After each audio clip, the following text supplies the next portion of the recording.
Hello guys, welcome to my channel CSIT world. Previous video में हमने देखा था binary operators and their types like logical operator, arithmetic operator and bitwise operator. इस video में हम relational operator continue करने वाले। प्रीवियस वीडियो अगर आपको चाहिए मेरे ऑपरेटर्स के तो लिंक मैंने डिस्क्रिप्शन में दे रखी है, आप वहाँ जाके चेक कर सकते हैं। Now let's get started. Okay, so now binary operator का नेक्स्ट टाइप है relational operator. It is use to test the relation of two variable and constant. मतलब इसका यूज़ क्या है, तो relation between two variable and constant, इसके लिए ये यूज़ होता है। अब उसमें फर्स्ट उसका टाइप है इक्वल्स। तो आपको ब्रैकेट में सिंबल दिख रहा होगा इक्वल्स टू का, तो ये सिंबल यूज़ किया जाता है चेक करने के लिए, that is if two things are equal और नॉट। फॉर एग्जाम्पल से देखेंगे इसको। फॉर एग्जाम्पल एक्स की वैल्यू यहाँ पे दी है, x is equals to 3 and y is equals to 3। उसके बाद मैंने क्या किया, z is equals to x equals to y मैंने लिखा। अब x इक्वल्स टू मैंने y लिखा, तो देखेंगे पहले x की क्या वैल्यू है 3, y की क्या वैल्यू है 3।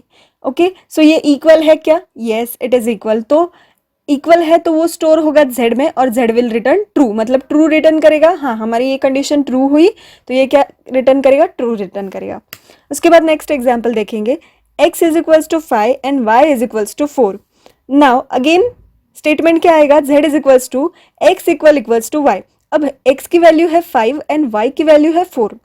सो अब यहाँ पे दोनों इक्वल है क्या, नहीं, तो ये क्या रिजल्ट स्टोर करेगा, z में 0 स्टोर करेगा, दैट इज फॉल्स। क्यों फॉल्स, क्योंकि ये दोनों सेम है क्या, नहीं है, तो z will return what, false, that is 0। Now the next is not equals. Bracket में आपको सिंबल दिख रहा होगा नॉट इक्वल्स का। तो यूज़ क्या है नॉट इक्वल्स का, it is use to check if the two things are not equal. तो दो चीज़ें जो नॉट इक्वल है या नहीं, मतलब नॉट इक्वल है या नहीं, ये चेक करने का काम किसका है, तो दिस ऑपरेटर का। फॉर एग्जाम्पल से देखते हैं। For example x is equals to 3 and y is equals to 3। अब हम स्टेटमेंट क्या लिखेंगे, x is not equal to y. अब x की क्या वैल्यू है 3 है, y की क्या वैल्यू है 3 है, बट लेकिन इन दिस केस इन दोनों की वैल्यू क्या है, सेम है।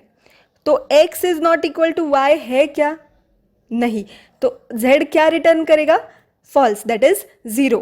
क्यों फॉल्स आया, क्योंकि ये दोनों सेम है, इक्वल है।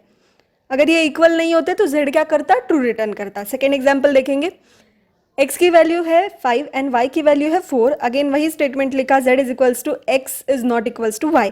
अब x की वैल्यू 5 है, y की वैल्यू 4 है, x is not equal to y, मतलब x y से इक्वल है क्या, नहीं है, नॉट इक्वल टू y है, इसलिए z ने क्या रिटर्न किया, ट्रू रिटर्न किया। Now the next type is less than. Less than का सिंबल आपको दिख रहा होगा। It is use to check if the first data is less than the second data. तो इसका यूज़ क्या है कि जो फर्स्ट डेटा है, मतलब ये जो लेस देन का इस साइड वाला डेटा है, वो क्या है, data is less than the second data है या नहीं, ये चेक करने का काम किसका होता है, लेस देन का। So now let's take an example. वही एग्जाम्पल लेते हैं, x is equals to 3 and y is equals to 3। In this case x is less than y है क्या, नहीं, तो z विल रिटर्न फॉल्स, 0। उसके बाद next example 5 x is equals to 5 and y is equals to 4. Okay, now x is less than 5y, मतलब x y से छोटा है क्या, नहीं, तो it will return a 0, that is false. उसके बाद next example, x is equals to 6 and y is equals to 10. Now इस कंडीशन में देखते हैं, x is less than y है क्या, 6 y से मतलब 10 से छोटा है क्या, yes, so z will return a true. Now the next type is greater than. Greater than का सिंबल ये है। It is used to check if the first data is greater than the second data. तो ये किसके लिए use होता है, तो फर्स्ट डेटा ग्रेटर है कि नहीं सेकेंड डेटा से, ये चेक करने का किसका काम है, तो इस ऑपरेटर का काम है। फॉर एग्जाम्पल वही एग्जाम्पल फिर से कंटिन्यू करेंगे, x is equals to 3 y is equals to 3। तो ये इन दोनों में कुछ ग्रेटर है क्या, नहीं, तो what, z will return, z क्या रिटर्न करेगा, 0। दैट इज ये दोनों सेम है, इसमें कुछ ग्रेटर नहीं है या फिर कोई छोटा नहीं है, कोई बड़ा नहीं है, इसलिए ये फॉल्स रिटर्न करेगा। उसके बाद x is equals to 5 and y is equals to 4। Now condition हमने क्या दी है, हमने स्टेटमेंट क्या दिया है, x is greater than y। अगर है तो स्टोर करेगा इसमें वैल्यू जो है कुछ भी। तो x की वैल्यू क्या है 5 और y की वैल्यू क्या है 4। तो x y से बड़ा है क्या? यस बड़ा है, तो इसलिए z will return a true, that is 1। उसके बाद थर्ड एग्जाम्पल है x is equals to 6 and y is equals to 10। नाउ हमने यहाँ पे फिर से लिखा है x is greater than y। अब हमने क्या लिखा? x is greater than y। अब हमने ये लिखा तो x की वैल्यू 6 है और y की वैल्यू 10 है, तो in this case z will return a false, that is 0, क्योंकि x की वैल्यू छोटी है 10 से। बड़ी है क्या? नहीं, तो इसलिए इसने फॉल्स किया, दैट इज 0 रिटर्न किया। Now the next type is greater than equals. अब ग्रेटर देन इक्वल्स का सिंबल ये है, दैट इज ग्रेटर देन और इक्वल्स। तो ये सिंबल यूज होता है ग्रेटर देन इक्वल्स ऑपरेटर में। It is use to check if the first data is greater than और equal to the second data. मतलब ये ऑपरेटर किसके लिए यूज होता है? एक तो वो क्या करेगा, चेक करेगा जो हमारा फर्स्ट डेटा है वो ग्रेटर है क्या सेकेंड डेटा से, और वो इक्वल टू है क्या। फॉर एग्जाम्पल से देखते हैं। For example x is equals to 3 and y is equals to 3। अब इन दिस केस x की वैल्यू 3 है और y की वैल्यू 3 है, दैट इज इक्वल है दोनों की। So z is equals to हमने क्या लिखा थी? तो x is greater than equals to y, हमने ऐसा लिखा x is greater than equals to y। So z will return a true. क्यों ट्रू रिटर्न किया उसने? क्योंकि चलो ठीक है x y से बड़ा तो नहीं है लेकिन उससे इक्वल्स है, इसलिए उसने क्या किया? ट्रू रिटर्न किया। उसके बाद नेक्स्ट एग्जाम्पल है x is equals to 5 and y is equals to 4। Now in this case हमने क्या लिखा? x is greater than equals to y।